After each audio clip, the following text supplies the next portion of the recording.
Zoom record. Yes. Oke. Selamat siang. Kita mulai kuliah hari ini dengan sebuah pertanyaan mungkin ya, teman-teman. Mungkin terkesan seperti remeh-temeh, tapi memang sesungguhnya amat sangat menyimpan kedalaman ilmiah yang amat sangat luar biasa. Ketika teman-teman mahasiswa di sini nih meminum sebuah obat antibiotik ya, entah itu amoksisilin ataupun kapsul generik sekalipun, pernah nggak terbesit di dalam pikiran kalian di mana sih sesungguhnya senyawa aktif itu berasal?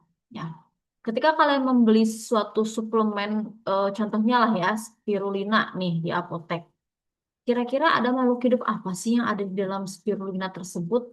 Atau misalnya ketika kalian seorang formulator merancang sebuah sediaan sirup dari sebuah organisme, apa apakah asam sitrat sebagai penstabil pH itu diproduksi secara industri atau tiba-tiba ada atau seperti apa? Pernah nggak terbesit sampai sana?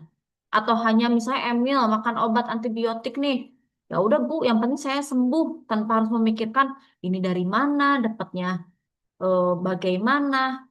Emil fokusnya pasti pengen sembuh aja ya Emil ya,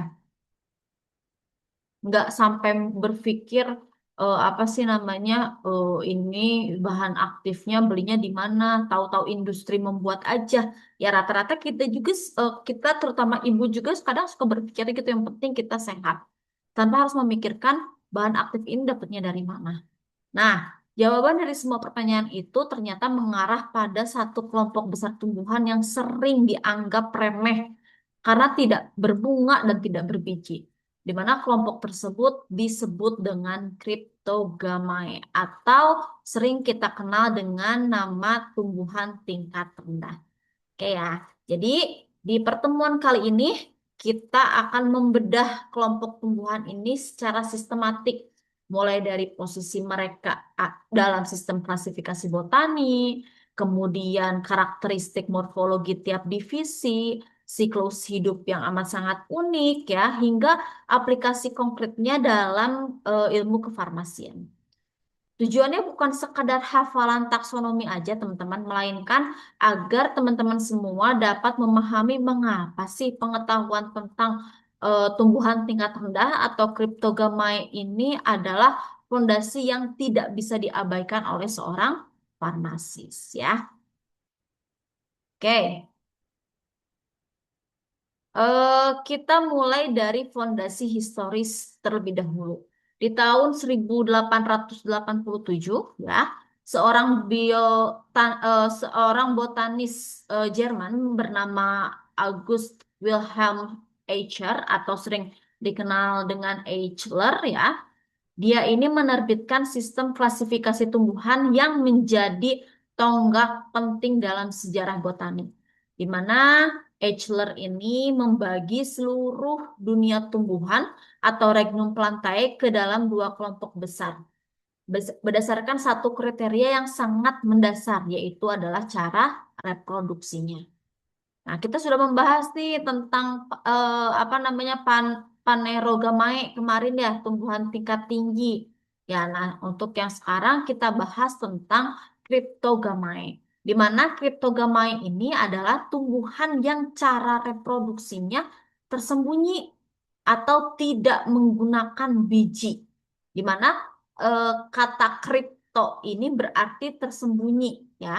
Jadi mereka berkembang biak melalui spora, bukanlah biji. Berbeda nih dengan Phanerogamae. Kemarin Phanerogamae itu dia bereproduksinya itu secara kasat mata melalui biji. Nah, sedangkan untuk Cryptogamae ini dia berkembang biak melalui spora, jadi tidak melalui biji. Nah, inilah kelompok yang akan menjadi fokus kita hari ini. Nah, dalam sistem Eichler ya, kriptogamae ini dibagi menjadi dua subdivisi berdasarkan tingkat kompleksitas morfologi tubuhnya, di mana ada talopita, ada juga krompita berspora. Ya, untuk talopita ini kelompok yang memiliki tubuh yang masih berupa talus, yaitu strukturnya itu belum mengalami diferensiasi atau belum mengalami perubahan menjadi akar, batang maupun daun sejati. Jadi dia tidak bisa dibedakan secara visual mana akarnya, mana batangnya maupun mana daun sejati. Bayangkan tubuh mereka ini seperti satu lembar karpet atau lapisan tipis tanpa organ yang terspesialisasi. Jadi tadi kata ibu dia tidak bisa apa namanya tidak bisa dibagi atau tidak bisa dibedakan atau tidak bisa dibedakan mana itu akar, batang maupun daunnya. Nah, dalam kelompok ini termasuk yang pertama ada algae, ada fungi, dan juga ada lichenes atau lumut kerak ya. Kemudian ya, untuk subdivisi yang kedua ada Cormopita bersflora, di mana dia ini adalah kelompok yang sudah menunjukkan transisi atau bahkan sudah memiliki struktur yang menyerupai kormus. Yaitu dia itu udah ada perbedaan nih secara morfologis atau secara visual teman-teman antara bagian yang berfungsi sebagai akar, batang maupun daun. Namun mereka ini tetap tidak berbiji ya, tapi masih apa namanya bereproduksi secara spora. Tapi dapat dibedakan antara akar, batang dan daun.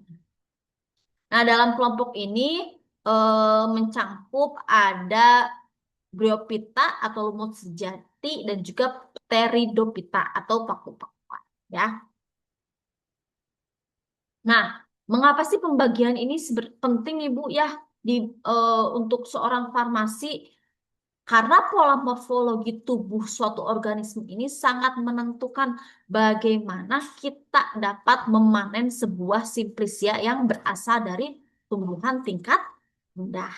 Ya, dan bagaimana ibu kandungan kimia itu dapat terdistribusi dan harus menggunakan metode apa sih kalau misalnya kita mendapatkan tumbuhan tingkat rendah pada saat ingin diekstraksi. Nah, ini kita akan bahas satu persatu ya. Nah, tadi nih bagian atau cangkupan dari Talopita ada salah satunya algae, di mana dia itu adalah pionir fotosintesis dari akuatik ya. Nah, algae ini adalah suatu organisme fotosintetik yang paling sederhana di antara seluruh Cryptogamae. Jadi dia itu yang paling apa ya? Awal atau yang paling pionir ditemukan dalam divisi Cryptogamae. Yang membedakan mereka dari fungi, ya, fungi atau jamur adalah kepemilikan klorofil. Ada pigmen hijau yang memungkinkan terjadinya asimilasi karbon dioksida secara mandiri dari sinar matahari. Jadi dia itu kan tadi kata apa namanya Cryptogamae itu dia menggunakan atau bereproduksi secara spora dan tidak dapat dibedakan ya. Terutama Talopita tidak dapat dibedakan atau tidak tidak dapat dibedakan antara akar, batang dan juga daun. Nah, tapi dia ini ternyata punya klorofil. Berarti dia merupakan suatu pionir dalam proses fotosintesis karena salah satu tanaman yang pertama kali memiliki pigmen hijau. Jadi di mana-mana kalau misalnya tumbuhan yang memiliki pigmen hijau atau klorofil, berarti dia ini bisa melakukan fotosintesis. Nah, dengan kata lain, algae ini adalah organisme autotrof yang mampu membuat makanannya sendiri. Dari segi morfologi, algae ini mencangkup spektrum yang amat sangat luas dari organisme uniseluler berukuran mikroskopik seperti chlorella dan juga spirulina hingga organisme multiseluler yang berukuran makroskopik seperti rumput laut yang panjangnya bahkan bisa mencapai belasan meter. Mungkin kalian yang pernah main ke pantai Pangandaran, terus snorkeling, ini banyak sekali melihat apa namanya lautnya hijau padahal itu memang banyak sekali tumbuhan alga hijau yang ada di bawah sehingga pada saat dilihat dari permukaan laut itu nampak seperti lautnya itu warnanya hijau padahal di situ banyak sekali alga hijau yang apa namanya panjangnya itu sampai belasan meter. Nah, semua varian ini memiliki tubuh berupa talus dan belum terdiferensiasi menjadi organ senjata. Nah, alga ini dapat berkembang biak atau bereproduksi secara vegetatif maupun generatif, di mana reproduksi vegetatif itu terjadi melalui fragmentasi, artinya bagian tubuhnya itu akan terlepas tumbuh menjadi individu yang baru, atau sering disebut dengan pembelahan sel sederhana. Nah, untuk reproduksi generatif ini, untuk alga dia terjadi melalui peleburan gamet yang bisa berupa isogami, artinya gamet gamet jantan dan gamet betinanya itu secara morfologis itu identik ya. Atau bisa juga melalui oogami. Oogami artinya gamet betina berupa sel telur besar dan gamet jantannya itu berupa spermatozoid kecil berflagel. Jadi tadi kalau misalnya isogami itu antara gamet jantan dan gamet betina itu secara morfologi itu identik, sedangkan oogami itu gamet betina dan gamet jantannya itu amat sangat berbeda.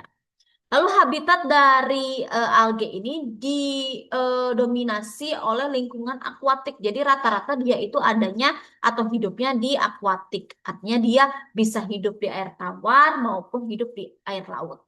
Namun beberapa spesies juga dapat hidup di substrat darat yang sangat lembab. Contohnya nih teman-teman yang sering naik ke puncak gunung atau sering hiking ke gunung itu banyak sekali melihat batu-batuan. Ibuku saya tuh kalau naik atau hiking itu biasanya kan kalau apa namanya ke tanah ya, ke tanah basah itu licin. Tapi kok ini saya apa nginjak batu yang harusnya pakem gitu ya. Ini enggak apa enggak malah pisoledat lah bahasa Sundanya mungkin ya, pisoledat. Karena tadi batu-batuan dengan kondisi lembab itu ternyata dilapisi oleh adanya alga rata-rata ya. Jadi alga ini nggak hanya hidup di laut ya atau di lingkungan akuatik, tapi dia juga bisa hidup di tempat yang lembab. Contohnya ada di kulit pohon, di batu atau tanah yang jenuh dengan air. Nah, relevansi kefarmasian untuk alga ini ada beberapa yang menarik dari perspektif farmasi. Ada dua nama besar yang selalu kita ingat. Yang pertama itu dari turunan alga ada spirulina. Banyak ya, ada yang dijadikan masker, ada yang dijadikan obat kapsul, kaplet, bahkan ya udah banyak banget nih yang menggunakan bahan aktif berupa spirulina spesies. Nah, untuk spirulina ini apa namanya sering menggunakan alga biru hijau atau sering kita sebut cyanobactery ya, di mana dia ini bisa berperan sebagai superfood ya. Nah, spirulina ini mengandung protein sebesar 60 sampai 70% dari berat keringnya, jauh melebihi sumber protein konvensional. Selain itu, ia juga kaya akan vicobillin atau pigmen biru yang memiliki aktivitas sebagai antioksidan dan juga antiinflamasi. Makanya sering sekali teman-teman mahasiswa yang sering menggunakan masker spirulina, kalau misalnya habis apa namanya kalau ibu ya dulu dulu itu ibu ini apa namanya out of the box nih lagi jerawatan banyak banget di sini jadi pada saat karena jerawatan ibu tuh besar-besar dan terjadinya inflamasi lalu disarankan tuh sama teman ibu satu bidang farmasi itu katanya suruh menggunakan masker spirulina sehari sekali tiap malam sebelum tidur. Alhamdulillah ternyata di balik apa namanya masker spirulina ini itu ternyata dia bisa menurunkan aktivitas inflamasinya jadi nggak terlalu merah gitu ya akibat dari terjadinya tadi jerawat. Nah selain itu ternyata dari spirulina juga punya aktivitas sebagai antibakteri sehingga alhamdulillah hingga saat ini ibu eh, syariatna lah ya eh, penggunaan masker spirulina itu punya aktivitas sebagai antiinflamasi dan antibakteri.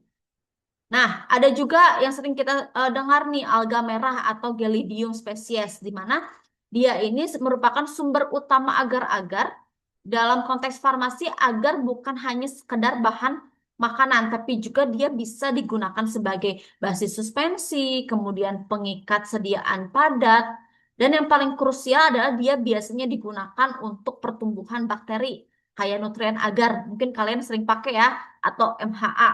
Nah, itu adalah yang digunakan basis Gelidium species ya. Oke. Untuk turunan yang kedua ada fungi atau sering disebut dengan jamur, di mana dia adalah sang dekomposer tanpa klorofil. Berarti dia ini tidak memiliki pigmen hijau dan tidak melakukan fotosintesis. Nah, eh, sebelum masuk ke detail, ya, detail dari fungi itu sendiri, saya sebenarnya Ibu ingin meluruskan satu hal yang sering menjadi sumber kebingungan. Secara taksonomi modern, ya, fungi ini sebenarnya telah terpisah dari kingdom Plantae dan ditempatkan khusus di dalam kingdom fungi tersendiri. Namun, dalam kurikulum botani farmasi tradisional yang dikeluarkan oleh Eichler, ya, bahwa fungi ini tetap dipelajari sebagai bagian dari Cryptogamae karena kesamaan karakteristik reproduksinya yaitu melalui spora. Nah, yang membedakan antara fungi secara fundamental dari semua organisme fotosintetiknya ya yaitu di mana fungi ini tidak memiliki klorofil. Berarti tadi yang disebutkan dia tidak memiliki pigmen hijau. Pernah nggak teman-teman sebenarnya ngelihat ada jamur yang warnanya hijau?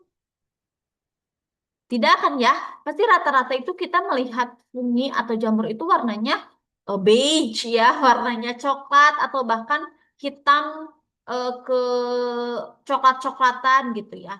Jarang sekali kita menemukan jamur berwarna hijau. Nah, mereka ini adalah organisme heterotrof yang tidak mampu berfotosintesis dan harus memperoleh nutrisi dari bahan organik di lingkungannya, baik sebagai saprofit atau pengurai maupun sebagai parasit. Ya. Nah, ada morfologi yang amat sangat unik nih di fungi, di mana tubuh fungi ini tersusun atas benang-benang tipis yang disebut dengan hifa. Ya, kumpulan hifa ini nanti membentuk sebuah jaringan tiga dimensi yang disebut dengan miselium. Jadi awalnya itu apa namanya kebentuk dari hifa, serat-serat hifa. Pada saat serat hifa itu sudah terkumpul, nanti membentuk sebuah jaringan tiga dimensi yang disebut dengan miselium.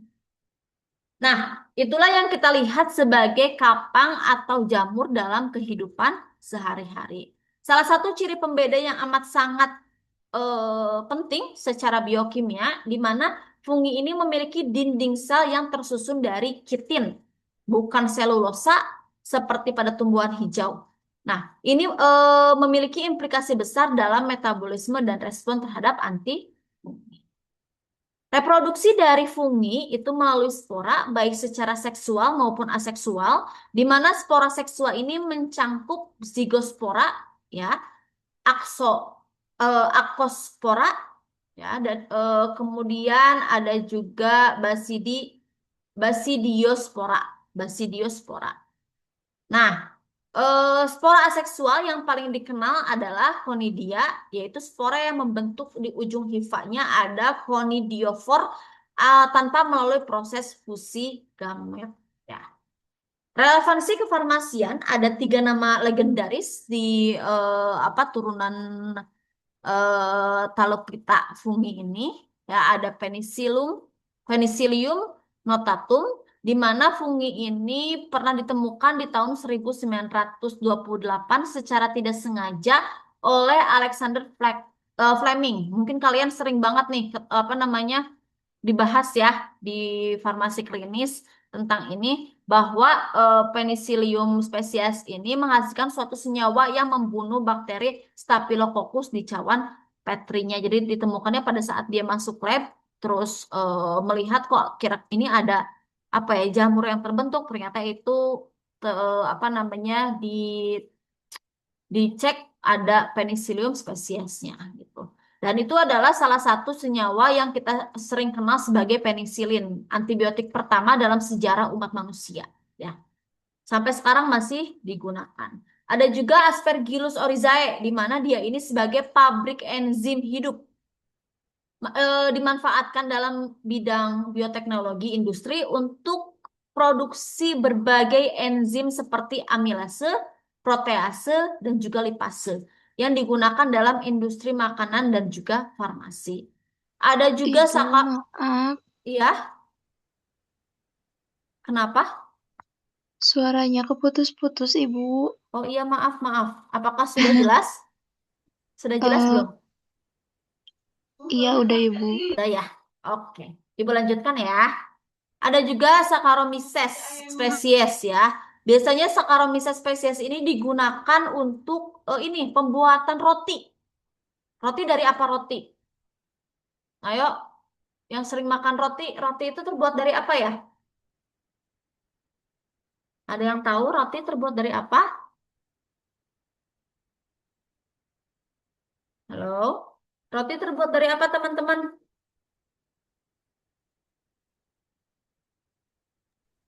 Maaf, masih putus-putus, Bu. Masih Ibu, maaf masih putus-putus. putus-putus. Kenapa ya? Coba ya, bentar.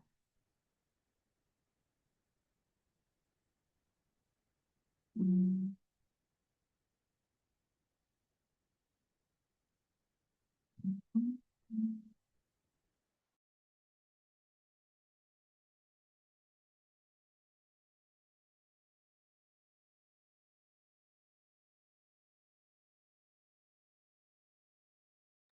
Sekarang gimana? Sekarang udah bagus suaranya?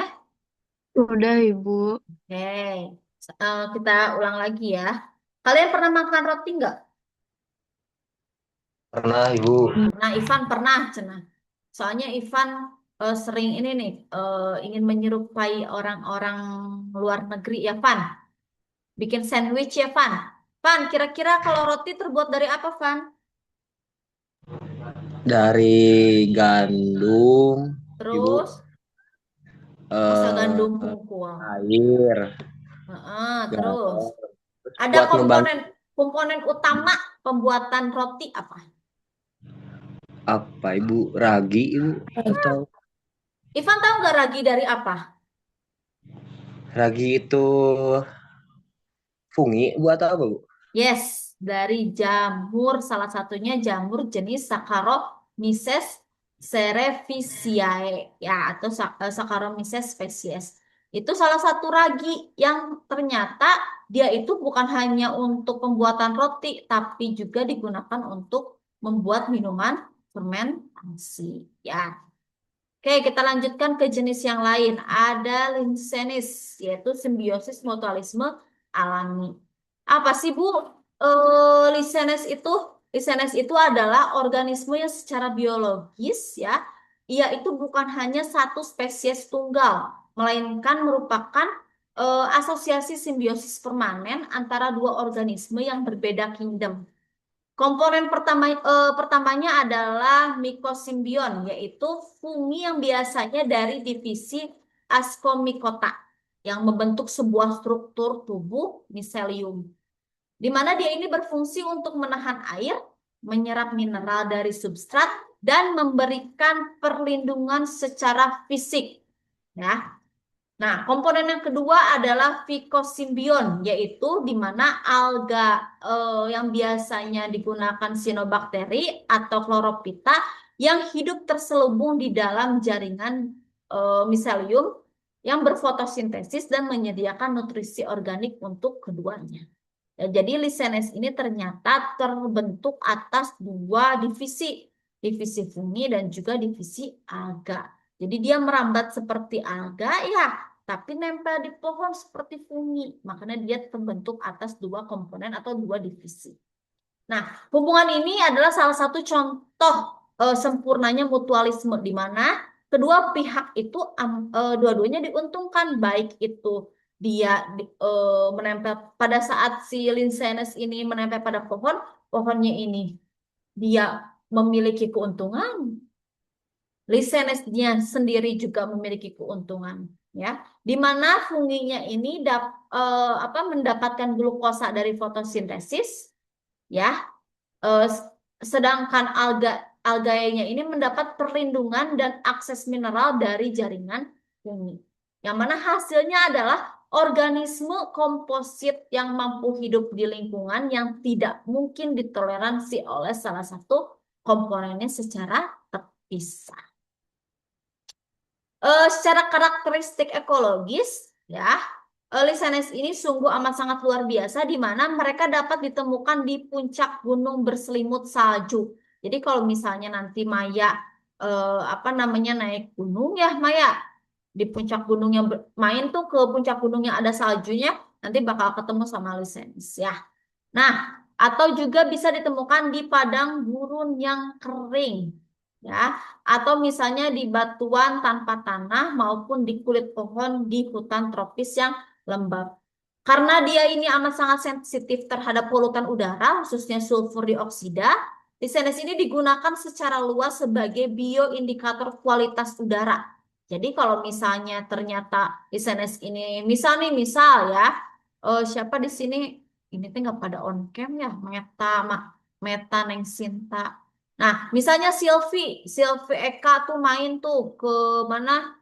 Ke padang gurun yang amat sangat kering ya, sekalian haji misal nanti ya Sylvia. Nah, ternyata di sana ada Lichenes, tapi kok kering Lichenesnya? Bahkan dia mati. Nah, berarti kondisi udara ya atau kualitas udara di padang pasir tersebut tidak baik atau mengandung sulfur dioksida. Jadi nggak baik untuk dihirup oleh manusia, gitu ya. Nah, kehadiran atau ketidakhadiran Lichenes di suatu kawasan dapat menceritakan kondisi udara di suatu tempat. Reproduksi dari Lichenes ini yang paling khas adalah melalui seredium atau fragmen yang berupa gumpalan kecil berisi hifa fungi yang menyelubungi sel alga yang dapat tersebar oleh angin ataupun air dan tumbuh menjadi individu Lichenes yang baru. Oke, relevansi kefarmasian untuk Lichenes ini erat kaitannya dengan asam usnat, di mana dia ini salah satu kontribusi yang amat sangat signifikan untuk Lichenes dalam genus Usnea. Jadi asam usneat ini usnic acid ya, di mana senyawa dibenzofuran yang memiliki mekanisme antibakteri dengan spektrum yang amat sangat luas ya. Di mana asam usnat ini bekerja dengan mengganggu fosforilasi oksidatif pada membran sel bakteri sehingga menghalangi produksi energi dari suatu bakteri. Oke, kita lanjut ke bryophyta atau transisi dari air ke darat. Nah, posisi evolusioner yang krusial dari bryophyta ini mencangkup dari lumut daun, lumut hati, dan lumut tanduk, di mana mereka ini menempati posisi yang sangat istimewa dalam sejarah evolusi tumbuhan. Mereka ini merupakan nenek moyang tumbuhan darat pertama yang berhasil membuat lompatan evolusioner besar dari lingkungan akuatik ke lingkungan terestrial. Namun lompatan itu belum sempurna karena ternyata bryophyta ini berada di tengah-tengah. Jadi mereka sudah mampu hidup di darat tetapi belum sepenuhnya terbebas dari ketergantungan di air, terutama untuk proses reproduksi seksualnya. Secara morfologi transisi ya, bryophyta ini menarik nih secara morfologis, di mana tubuh mereka menunjukkan transisi antara talus dan juga kormus ya, di mana di sini ada rizoid ya. Rizoid ini merupakan struktur mirip akar yang melekat di tubuh lumut pada substrat. Namun perlu ditekankan nih bahwa rizoid ini bukan akar sejati, bahwa ia ini tidak memiliki jaringan pembuluh xilem-floem sehingga tidak berfungsi sebagai organ penyerap air dan mineral yang efisien seperti akar tumbuhan tinggi. Dia ini menyerap air pada bryophyta sebagian besar terjadi langsung secara menyeluruh di permukaan tubuh secara difusi. Ada juga filoid nih. Filoid ini merupakan struktur mirip daun yang merupakan tempat utama fotosintesis Sama seperti rhizoid, filoid ini bukan daun sejati, melainkan dia tidak memiliki jaringan pembuluh. Nah, karena tidak memiliki jaringan phloem sejati, maka Bryophyta ini digolongkan sebagai tumbuhan non-vaskular. Ya, jadi dia ini menjadi batasan yang membuat mereka tidak bisa tumbuh besar. Karena transportasi air dan nutrien bergantung pada difusi sel ke sel yang sangat tidak efisien untuk jarak jauh. Oke. Nah, untuk habitat dan ketergantungan air ya, Bryophyta ini bersifat higrofit, di mana mereka wajib hidup di tempat yang teduh dan juga lembab. Jadi nih teman-teman kayak misalnya Nesa mau apa namanya terus upacara dikit pengennya neduh, ya. Wina upacara dikit pengennya neduh. Berarti sama kayak Bryophyta karena dia nggak bisa hidup di tempat yang terpapar sinar matahari ya. Oke, kita ngomongin tentang siklus hidup dan khasiat dari Bryophyta. Untuk siklus hidup dari Bryophyta itu melibatkan pergiliran dua generasi antara metagenesis ya. Pergiliran dua generasi atau metagenesis. Tetapi dengan ciri khas yang membedakan dari Pteridophyta yaitu ada fase gametofit di mana fase yang dominan dan berumur panjang. Inilah yang kita lihat sebagai tumbuhan lumut hijau yang menutupi bebatuan atau disebut dengan gametofit. Nah, urutan siklus hidupnya adalah yang pertama ada spora haploid ya. Di sebelah kiri ada spora haploid atau N di mana dia itu akan berkecambah membentuk protonema atau benang hijau seperti alga. Nah, dari protonema nanti dia akan berkembang menjadi gametofit dewasa yang memiliki rhizoid dan filoid.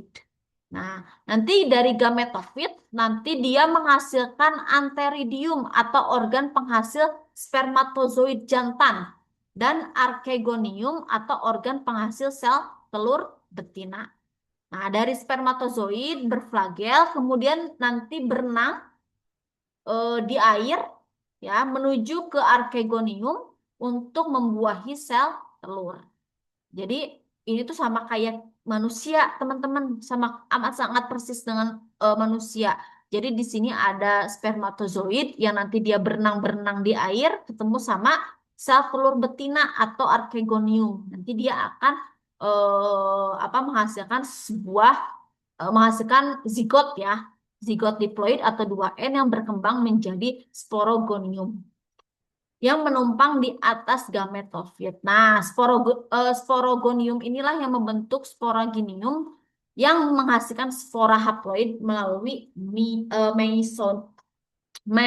meiosis dan siklus berulang.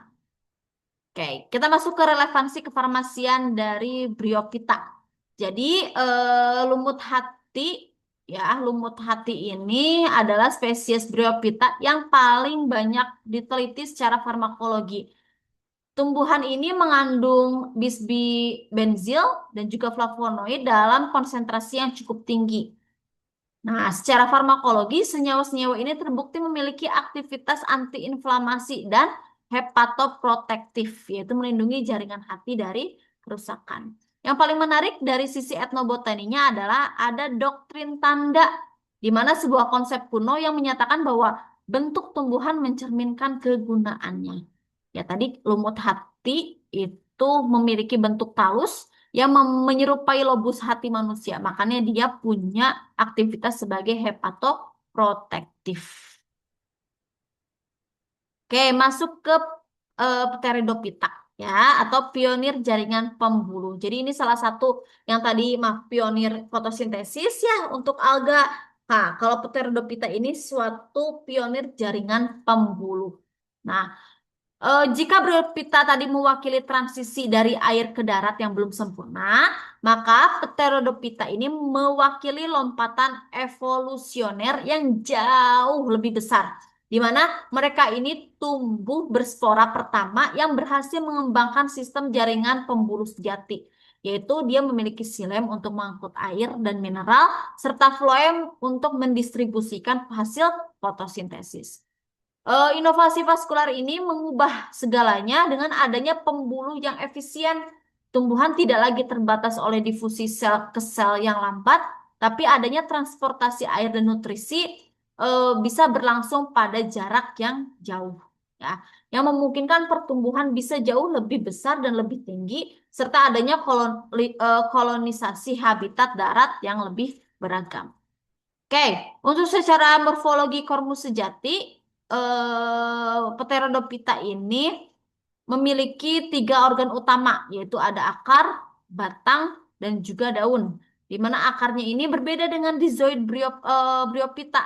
Ya, untuk Pterodophyta ini memiliki akar endogen dengan kaliptra atau tudung akar yang melindungi meristem apikal. Nah, sistem perakaran ini mampu menyerap air dan mineral secara aktif. Ada juga batangnya nih atau rizoma. Pada kebanyakan paku-pakuan, ya, batang tumbuh horizontal ke bawah atau di permukaan tanah dalam bentuk rizoma. Di dalam rizoma ini terdapat berkas pembuluh konsentris atau amfibral, di mana xilem ini di tengah dan dikelilingi oleh floem. Ada juga daun atau frond atau megaphyllus, ya. Dalam Pterodophyta biasanya memang disebut dengan frond, di mana daun makrofil ini yang bercabang-cabang dengan urat daun yang kompleks. Terdapat 2 jenis daun, ada trophofil, ya, dan juga ada sporofil. Di mana daun muda ini akan menggulung, ya, di sini di sebelah kanan dia itu akan menggulung secara khas dalam bentuk lingkaran yang disebut dengan circinate vernation. Sebuah ciri diagnostik yang amat sangat mudah dikenali pada saat kalian nanti ke lapangan.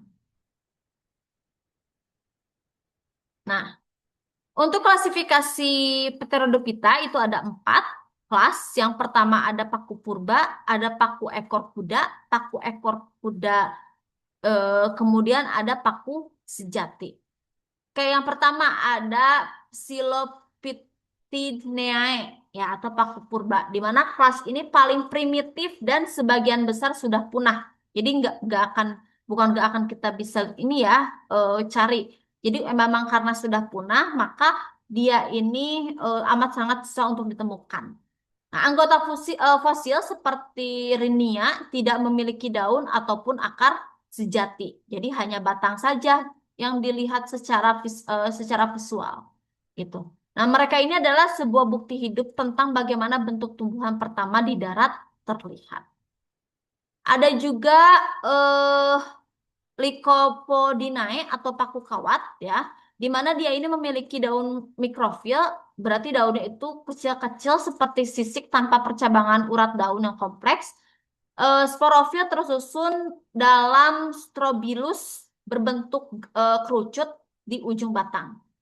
Kemudian ada paku ekor kuda atau Equisetinae, di mana batangnya itu amat sangat khas, bentuknya beruas-ruas dan beralur, persis seperti ekor kuda, di mana daunnya juga berbentuk sisi kecil yang melingkar di setiap ruas. Sporofilnya juga tersusun dalam strobilus di ujung batang. Ada juga Filicinae atau paku sejati. Dia ini merupakan paku-pakuan yang amat sangat familiar dan banyak dijumpai. Daun-daunnya berbentuk makrofil, ya, ada sori atau kumpulan sporanium yang terletak di permukaan bawah daun atau di tepi daun. Jadi ada tato-tato warna coklat gitu di ujung-ujung daunnya, ya. Nah, biasanya disebut dengan tanaman pakis, ya. Kalau kalian sering dengar nih ibu-ibu zaman dulu itu tanaman pakis, tanaman pakis. Nah, itu salah satu spesies Filicinae. Nah, oke, kita ngomongin tentang metagenesis Pterodophyta. Di mana siklus hidup Pterodophyta ini merupakan metagenesis, tetapi dengan pergeseran dominansi yang berlawanan dengan Bryophyta. Pada Pterodophyta ini ada yang namanya fase sporofit atau diploid 2N, di mana fase itu lebih dominan dan berumur panjang dan juga besar. Sehingga kita bisa lihat nih sebagai tumbuhan paksu dewasa untuk si Pteridophyta ya. Nah, kemudian ada urutan metagenesis ya, ada urutan metagenesis. Nah, spora haploid ini akan tersebar teman-teman oleh angin lalu kecambah membentuk protalium atau gametofit. Nah, protalium itu nanti menghasilkan antheridium dan archegonium ya. Tadi antheridium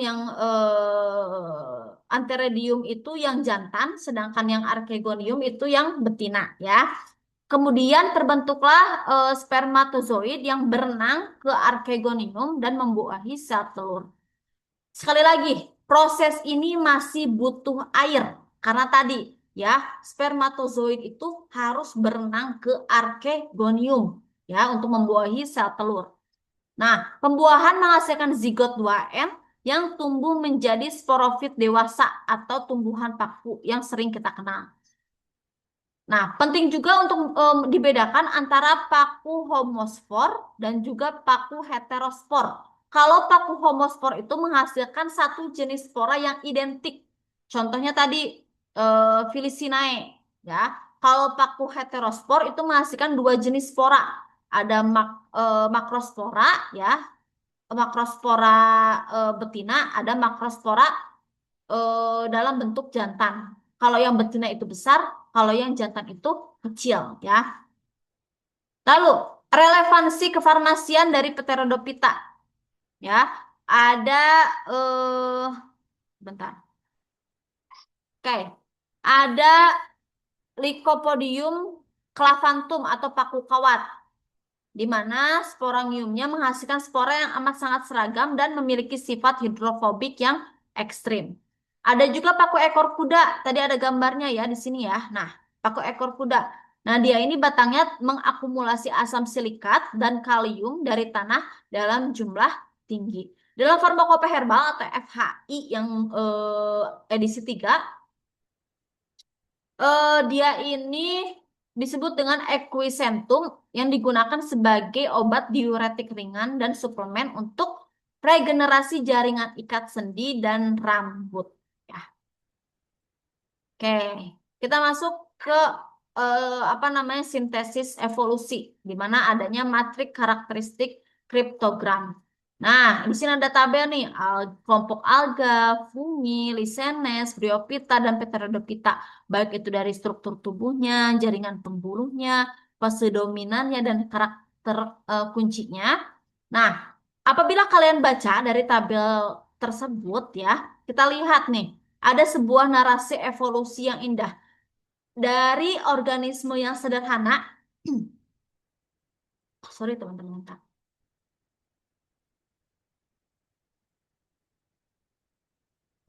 dari organisme sederhana bertalus tanpa pembuluh, contohnya tadi alga, fungi, dan lisenes, terus melakukan transisi nih ke darat yang masih bergantung dengan air, salah satunya bryophyta ya.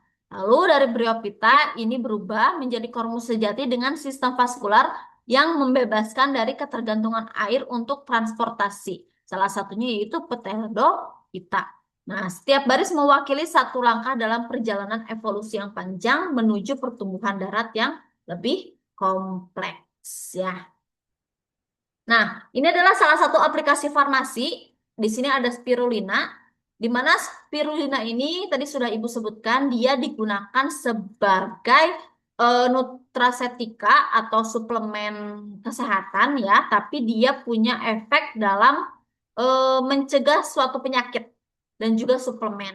Nah, ada juga nih fungi atau ascomycota. Dia ini digunakan dalam bioteknologi industri ya, salah satunya untuk apa penstabil pH yaitu asam sitrat organik. Jadi yang kalian sering lihat nih asam sitrat yang ada di lab ternyata itu dari apa kelompok Ascomycota ya.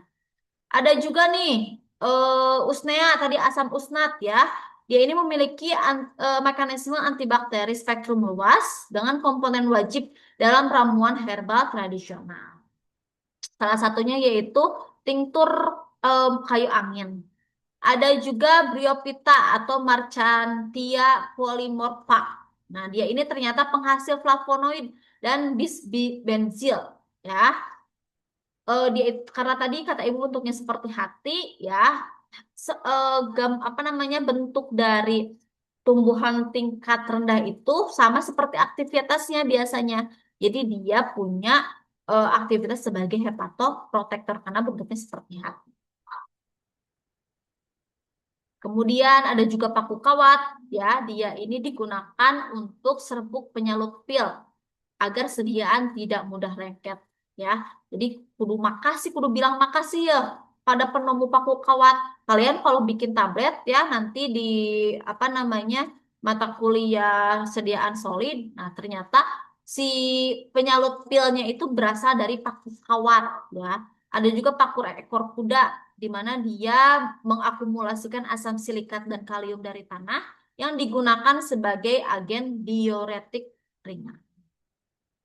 Nah, kesimpulan dan pemantik diskusi di sini yang pertama dia sebagai evolusi bentuk. Nah, dilihat dari Cryptogamae, ya, mewakili transisi sejarah botani dari organisme akuatik bertalus, talopita hingga tumbuhan darat berkormus vaskular atau Pterodophyta. Dilihat juga dari siklus reproduksi, ya, dan implikasi farmasi.